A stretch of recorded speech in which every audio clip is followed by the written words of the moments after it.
Tuhan adalah gembalaku, takkan kekurangan aku. Terkasih di dalam Kristus, selamat pagi. Salam jumpa lagi dalam Sabda Siap Saji. Sabtu 6 Mei 2023, hari biasa, pekan 4 Paskah. Marilah kita berdoa dalam nama Bapa dan Putra dan Roh Kudus. Amin. Marilah berdoa. Allah Bapa Maha Mulia, dalam perayaan Paskah Engkau telah memulihkan dunia dengan rahmat penyembuhan surgawi. Tunjukkanlah kemurahan-Mu kepada kami, gereja-Mu, agar dapat menjadi saksi kasih-Mu kepada semua bangsa. Dengan pengantaran Yesus Kristus Putra-Mu, Tuhan kami, yang bersama dengan Dikau dalam persatuan Roh Kudus, hidup dan berkuasa, Allah sepanjang segala masa. Amin. Tuhan bersamamu dan bersama rohmu. Inilah Injil Yesus Kristus menurut Yohanes. Dimuliakanlah Tuhan.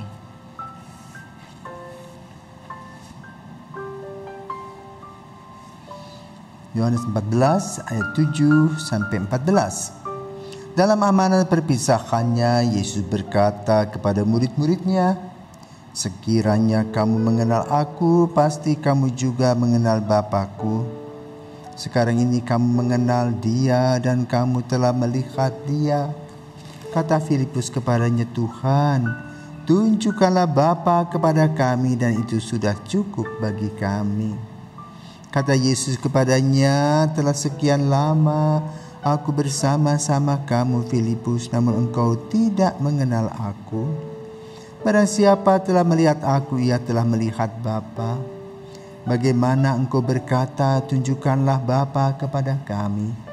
Tidak percayakah engkau bahwa aku di dalam Bapa dan Bapa di dalam aku? Apa yang aku katakan kepadamu tidak aku katakan dari diriku sendiri, tetapi Bapa yang diam di dalam aku, Dialah yang melakukan pekerjaannya. Percayalah kepadaku bahwa aku di dalam Bapa dan Bapa di dalam aku, atau setidak-tidaknya percayalah karena pekerjaan-pekerjaan itu sendiri.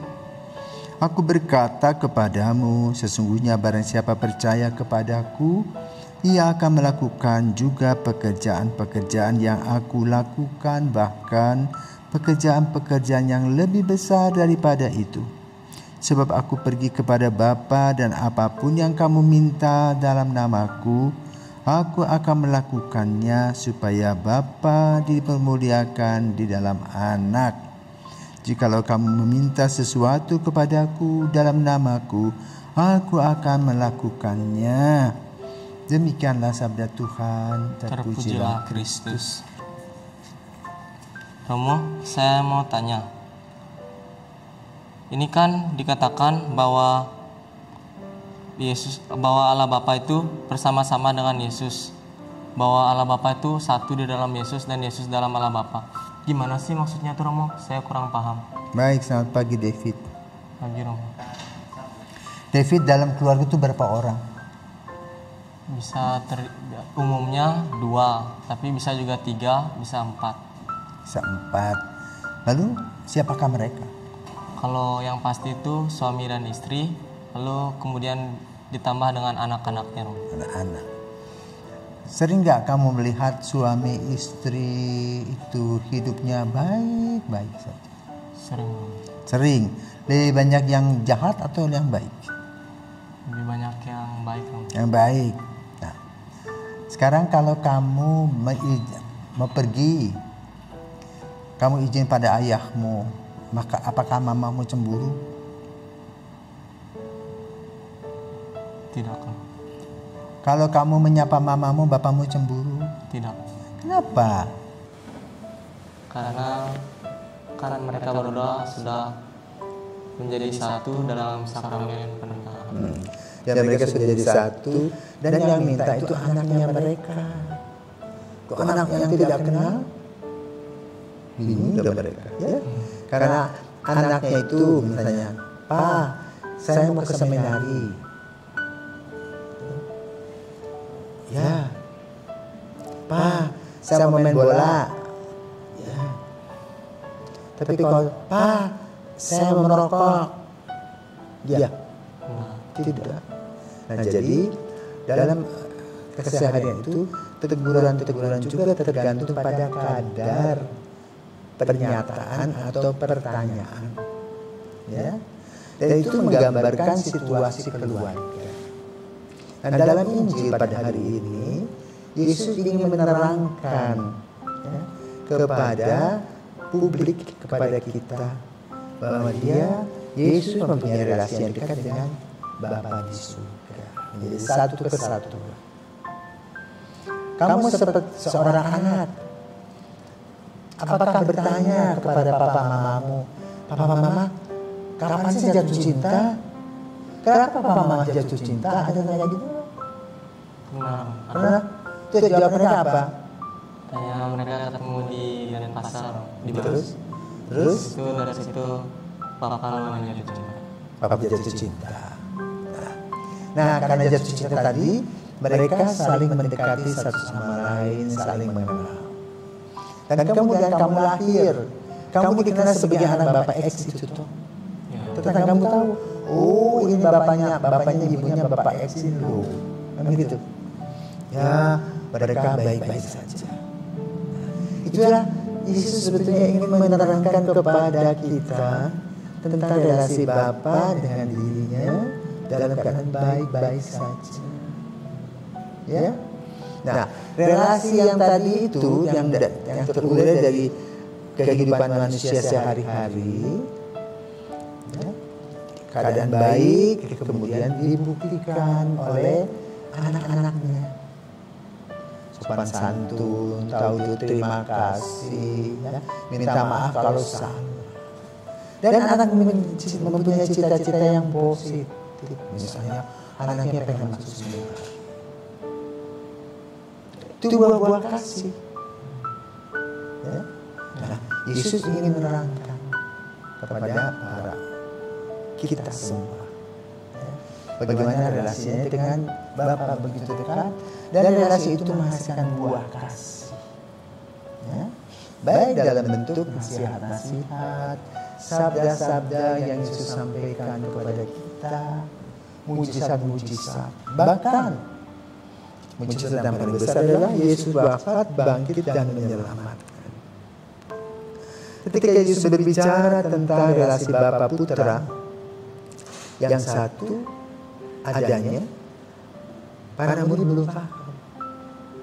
Kita beruntung, karena apa? Oh, ternyata Yesus itu utusan Bapa, melaksanakan tugas-tugas mulia Bapa dalam penebusan, sehingga kita diselamatkan. Ya. Maka Filipus itu tadi bertanya, tunjukkanlah Bapa kepada kami. Ya. Lalu Yesus katakan, aku dan Bapa adalah satu.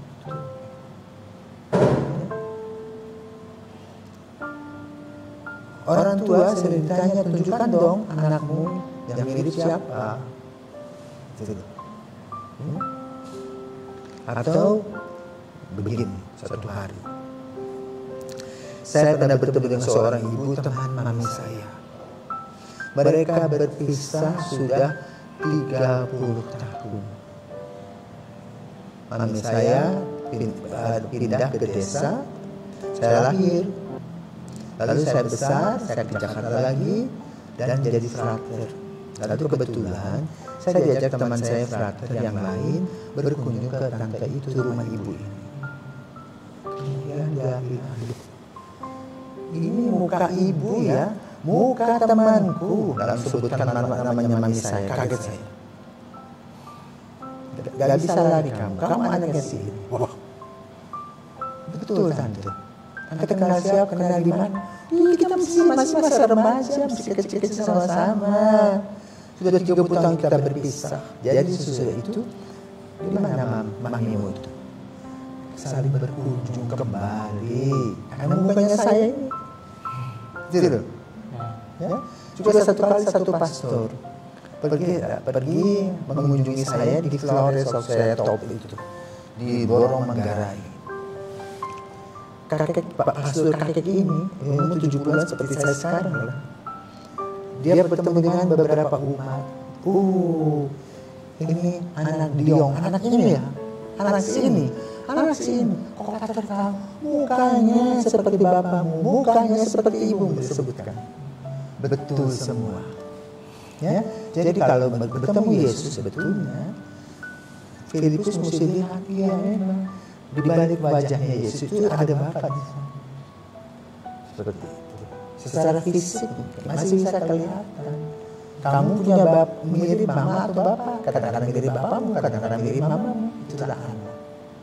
Ya, jadi Yesus mengambil analog dengan kehidupan kita sehari melalui wajah-wajah kita. Sehingga wajah-wajah kita ini wajah yang berharga di mata Tuhan. Ya. Maka untuk hal yang disampaikan oleh Yesus kita harus percaya. Kamu sama seperti kamu percaya. Teman-temanmu mestinya percaya. Mama temanmu mesti percaya.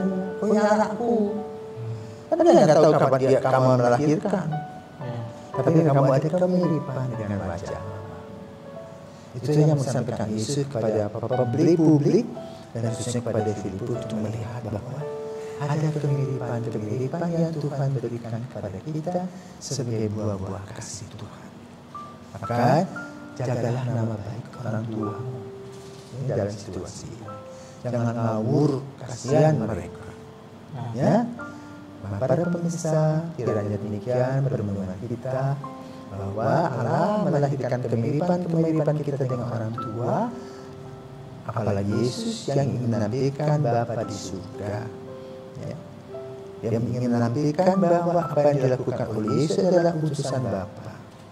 Bagaimana Yesus bersabda, bagaimana Yesus melaksanakan tugasnya melalui mujizat-mujizat, penyembuhan, penggantian roti, bahkan dia disalibkan kemudian bangkit bagi keselamatan kita. Semoga Tuhan memberkati.